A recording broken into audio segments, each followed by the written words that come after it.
మన తెగులు మీడియా జగన్మోహన్ రెడ్డికి అలానే వైఎస్ఆర్సీపీకి సారీ చెప్తుందా? ఇది నెటిజన్లలో కొంతమంది చేస్తున్న డిమాండ్. ఎందుకు అంటే ఆ వివరాలే ఈ వీడియోలో చెప్తుంది. అదానీ కేసు గుర్తున్నది కదా. అదానీ మీద అమెరికాలో ఒక కోర్టు లోపల సెబీ ఆధారిత కేసుని తీసుకొని విచారణకి ఆదేశించిన తర్వాత వాళ్ళంతా వాళ్ళేమీ విచారణకి ఆదేశించాల. సెబీలో కంప్లైంట్ చేస్తే దాని మీద విచారణ జరిగింది. అప్పట్లో మన తెగులు మీడియా వాళ్ళు ఏ రేంజ్లో రెచ్చిపోయారో తెలుసు. జగన్మోహన్ రెడ్డికే లంచాలు అందాయి అని. అప్పుడు మరి అదానీ అవినీతి పరుడైతే ఆ ఒప్పందాలని రద్దు చేయాలి కదా. అయినా అసలు సెకీ ద్వారా ఈ ప్రాజెక్టు ఈ డీల్స్ జరిగాయి. మధ్యవర్తిగా సెకీ ఉంది, అంటే విద్యుత్ కొనుగోళ్ల ఒప్పందాలు, రైట్.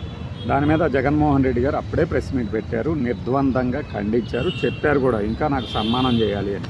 వీళ్ళు ట్రోల్ చేస్తారు దాన్ని. జగన్మోహన్ రెడ్డి ఏం మాట్లాడినా ట్రోల్ చేస్తారు కాబట్టి అది కూడా ట్రోల్ చేశారు. ఈయనకట్ట పెద్ద సన్మానం చేయాలట, విగ్గగారు సన్మానం చేయాలటండి.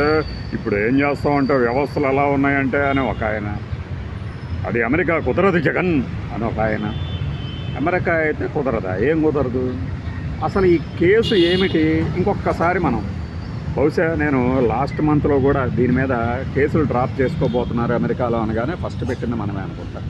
ఈ వీడియో మాత్రం కొద్దిగా 2 days లేట్గా August 10 వచ్చింది court. Judge US federal court judge Nicholas Garaufis, spelling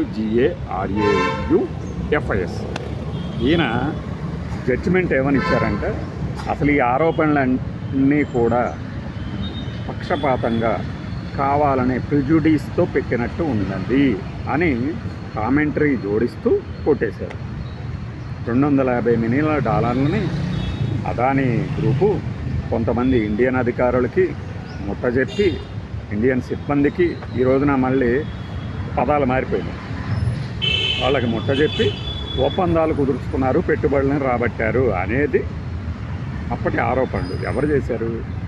American securities exchange and commission of India, అంటే సెక్యూరిటీ ఎక్స్చేంజ్ బోర్డు ఉంటుంది కదా, స్టాక్ మార్కెట్లో లిస్ట్ అయిన కంపెనీలు సంబంధించినటువంటి నియంత్రణ చేయడానికి ఇక్కడలాగానే అక్కడ ఇచ్చింది. కొంతమంది కంప్లైంట్ ఇచ్చారు సెబీకి, సెబీకి. దాని మీద విచారణ జరిపించాలి అని ఒక కోర్టు చేపడితే అందులో ఏదో కంప్లైంట్ కాపీనే ఛార్జ్ షీట్ కూడా కాదు, తీర్పు కాపీలాగా అప్పట్లో ఒక ఉన్నతమైన పదవిలో ఉన్న వ్యక్తికి ఇంత డబ్బు ముఠ చెప్పాము అని ఎవడో అంగీకరించినట్లు తీర్పు ఇచ్చేసారు. వెంటనే తెలుగు మీడియా ఉన్నతమైన వ్యక్తి అంటే ఎవరు? ఇక్కడ జగన్మోహన్ రెడ్డి, ఆయన కాకుండా ఎవరు అని తెగ రెచ్చిపోయారు. పుంఖాను కథనాలు రకరకాలుగా. మరి అప్పుడు ఈ ఒప్పందాన్ని రద్దు చేస్తారంటే ఒక్కరు సమాధానం చెప్పాలి, నీళ్ళు నవ్వలేదు. దాని వెనక రేవంత్ రెడ్డిని ఇదే రకమైన సమాధానాలు ప్రశ్నలు అడిగినప్పుడు ఆయన ఇంకా తెలివిగా అతని అవినీతిని అంతా మేము ప్రాజెక్టుల రూపంలో ఇక్కడ పెట్టుబడుల రూపంలో కక్కిస్తున్నాం అన్నాడు అన్నమాట తెలంగాణలో. Very good. ఇప్పుడు ఏమైంది?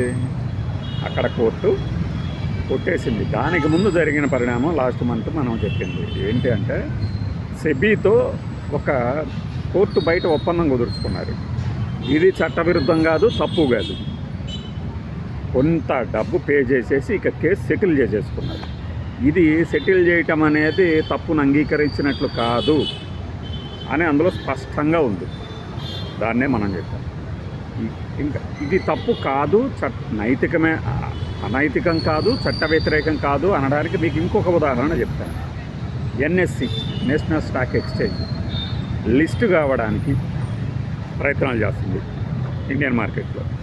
NSE మీద కోలొకేషన్ కేసు అని చెప్పి ఒక కేసు నడుస్తుంది. దాని గురించి డీటెయిల్డ్గా వేరే వీడియోలో చెప్తాను. కోలొకేషన్ ఒక కేసు నడిచింది. ఆరోపణలని అంటే లిస్టు ఏదైనా సరే పబ్లిక్ మన ప్లాట్ఫామ్స్ మీద లిస్ట్ అవ్వడానికి ముందు కేసులు పెండింగ్ ఉండకూడదు. కాబట్టి NSE కూడా సెటిల్ చేసుకుంటుంది డబ్బులు ఇచ్చి కేసులు. ఇది తప్పును అంగీకరించినట్టు కాదు, కేసులు ఏవీ లేకుండా చేసుకోవడం. 2 పార్టీల పరస్పర అంగీకారం. ఫైన్, మీకు ఈ ఉదాహరణ సరిపోతుంది అనుకుంటా. అది తప్పు కాదు, అనైతికం కూడా కాదు అని చెప్పడానికి. ఇప్పుడు ఎవడో ఒకడు మిమ్మల్ని బెదిరిస్తాడు, నీ ఇల్లు నువ్వు అంతకన్నా పరిధి కన్నా ఎక్కువ కడుతున్నావు, నేను నీ మీద కంప్లైంట్ ఇస్తాను. వీడితో తలకాయ నొప్పి ఎందుకు, మనకు అనవసరంగా జంజాటాలు, కోర్టులో కేసులో ఇంకేదో పడితే మళ్ళీ కొంత టైం వేస్ట్ అవుతుంది అనే ఉద్దేశంతో మీరు వాటికి డబ్బులు ఇస్తారు. అంత మాత్రం చేత మీరు అవినీతి చేసినట్టు కాదు. ఇది మీకు వెంటనే అర్థం కావడానికి చెప్పిన ఉదాహరణ. అలాగా ఆ కేసు విత్డ్రా అయిపోబోతుంది అనేది లాస్ట్ మంత్ ఆగస్టు 10న నికోలస్ గరాఫిస్ ఇచ్చిన జడ్జిమెంట్ అది. ఇక ఏవైతే ఆయన మీద ఎలిగేషన్స్ ఉన్నాయో మొత్తం ఈ కేసు మొత్తం కొట్టేస్తున్నాను. మరి ఇప్పుడు జగన్మోహన్ రెడ్డి బొమ్మ పెట్టి వరుసగా వీడియోలు చేసేసిన వాళ్ళు, ప్రతివాడు వాడెవడో మెటలిస్ట్ అట, ఆ మెటలిస్ట్ గాడు, ఇంకొక పెద్ద పెద్ద ఛానళ్ళు వాళ్ళు, వీళ్ళందరూ సారీ చెప్తారా? ఏదన్నా తప్పు చేస్తే మమ్మల్ని సంప్రదిస్తే, మమ్మల్ని చేస్తే, మమ్మల్ని చూస్తే అంటా కదా. నీకు బుద్ధి ఉండదా? నువ్వేం నడిపావో నువ్వు చెప్పావా సారీ? ఇదే విషయం చంద్రబాబు నాయుడు గారైనా, పవన్ కళ్యాణ్ అయినా, ఎవరి మీద అయినా సరే ఆరోపణలు చేసి ఆ తర్వాత అవి నిజం కాదు అని నిరూపితమైతే సారీ చెప్తారా? ఎవరైనా సరే చెప్పాల్సిందే. ఈవెన్ సాక్షి కూడా చెప్పాల్సిందే. సాక్షి మీద పరువు నష్టం దావాలు వేశారు, వాళ్ళు తిరుగుతున్నారు చాలాసార్లు. మరి మిగిలిన ఛానళ్ళు, మిగిలిన తెగుల మీడియా ఎందుకు తిరగదు? ఎందుకు వేయరు వాళ్ళ మీద? అంటే పోనీలే అనే ఒక ఉదాసీన వైఖరి. ఇంకొకటి, ఇలాంటి పరువు నష్టం దావాలు వేసుకుంటూ పోతే చాలా వేయాల్సి వస్తుంది కాబట్టి వేయరండి. ఇక్కడ తెగులు మీడియాతో పాటు షర్మిల గారు రెచ్చిపోయి ప్రెస్ మీట్లు పెట్టారు. ఇప్పుడు పాపం ఆవిడకి సర్జరీ చేశారట, బహుశా కోలుకొనే ఉండొచ్చు. ఒక 15 రోజులు అయిందనుకుంటా కదా, కోలుకొని ఉండొచ్చు. మరి ఆవిడ సారీ చెప్తారా? అమెరికా కోర్టులను కూడా వీళ్ళు ప్రభావితం చేశారా? ట్రంప్ అడ్మినిస్ట్రేషన్ని కూడా. ఇంకా మీకు ఈ కేసులో ట్రంప్ అడ్మినిస్ట్రేషన్ వచ్చిన తర్వాతే కేసులు ఊపందుకున్నాయి. విచారణ నవంబర్ 2024లో ఈ కేసు నమోదైంది. ఫస్ట్ $250 మిలియన్ బ్రైబ్ ఇచ్చారు, లంచం ఇచ్చారు, తద్వారా ఇక్కడ పెట్టుబడులను రాబట్టుకున్నారు, ఒప్పందాలు కుదుర్చుకున్నారు అని చెప్పడం. అమెరికన్ కంపెనీలకు సంబంధించిన కొంతమంది ఇన్వెస్టర్లు, ఇండియన్స్ కావచ్చు, ఎన్ఆర్ఐస్ కావచ్చు, లేకపోతే అక్కడ ఉన్న అమెరికన్ కంపెనీలు కావచ్చు, అదానీ గ్రూపులో పెట్టుబడులు పెట్టి ఆ సదరు మొత్తం సంస్థలు ఇక్కడ ఒప్పందాలను చూపించి పెట్టుబడులు రాబట్టుకోవడం, ఆ తర్వాత అవినీతిపరమైనటువంటి ఆరోపణలు ఎదుర్కొన్నారు అనేది వీళ్ళు చెప్పేది. అంటే సెకీ ఒప్పందం కుదిర్చింది, సెకీ కదా మధ్యవర్తి అంటే దాన్ని ఎవడు పట్టించుకోవాలి. జగన్మోహన్ రెడ్డి వెళ్ళిపోయి కూర్చొని అదానితో కూర్చొని నీకెంత నాకెంత అని బేరం ఆడారు అంటారు. అలానే చెప్తారు వీళ్ళు, అంతే.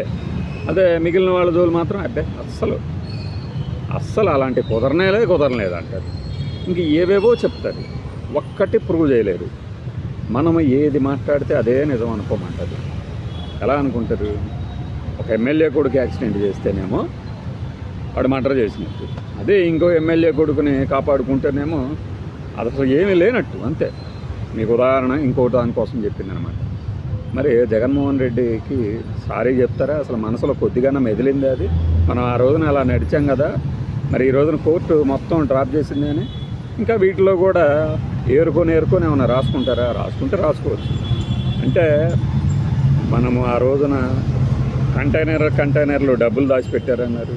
కంటైనర్ల నిండా 25,000 టన్నుల గంజాయో డ్రగ్సో వచ్చేసాయన్నారు. డ్రగ్సే, నిషేధిత మాదక ద్రవ్యాలు వచ్చేసాయన్నారు.